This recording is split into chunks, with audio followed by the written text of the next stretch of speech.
اعوذ بالله من الشیطان الرجیم بسم الله الرحمن الرحیم. ګران زده کوونکو، نن غواړم تاسو ته د څلورم څپرکي درسونه پیل کړم. د څلورم څپرکي لومړی درس دی د تناظر محور.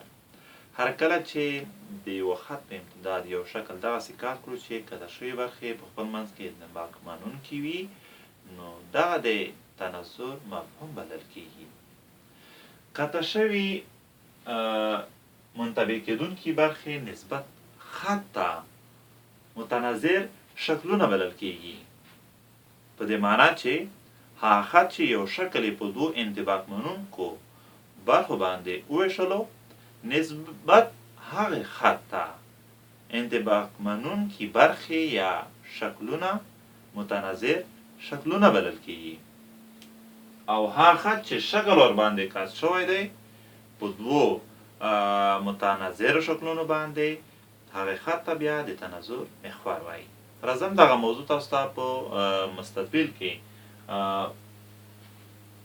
وښیم څه ډول موضوع ده. دغه دلته د ABCD مستطیل د EF خط پر اساس په دوو متناظرو یا انطباق منونکو برخو باندې ویشل شوی دی.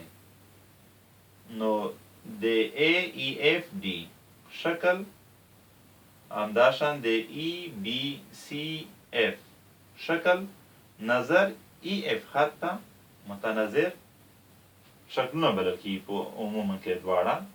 همدغه شان EF خط چې دلته د دې پر اساس انطباق منونکي برخې یا متناظر شکلونه رامنځته شوي دي، په خپله د تناظر محور بلل کیږي.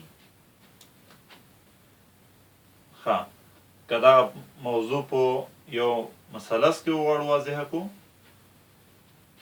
دلته د ABC متصل الاضلاع مثلث کې د A را څخه په مقابله ځله باندې میانه رسم کوو او د BC ځلې سره د تقاطع نقطې ته H وایو. دلته د AH خط پر اساس د ABC مثلث په دوو قایم الزاویه انطباق منونکو شکلونو باندې وویشل شو. نو دلته ABH او ACH قایم الزاویه مثلثونه متناظر شکلونه دي نظر یا نسبت AH خط ته. همداشان AH خط بیا د تناظر محور دی.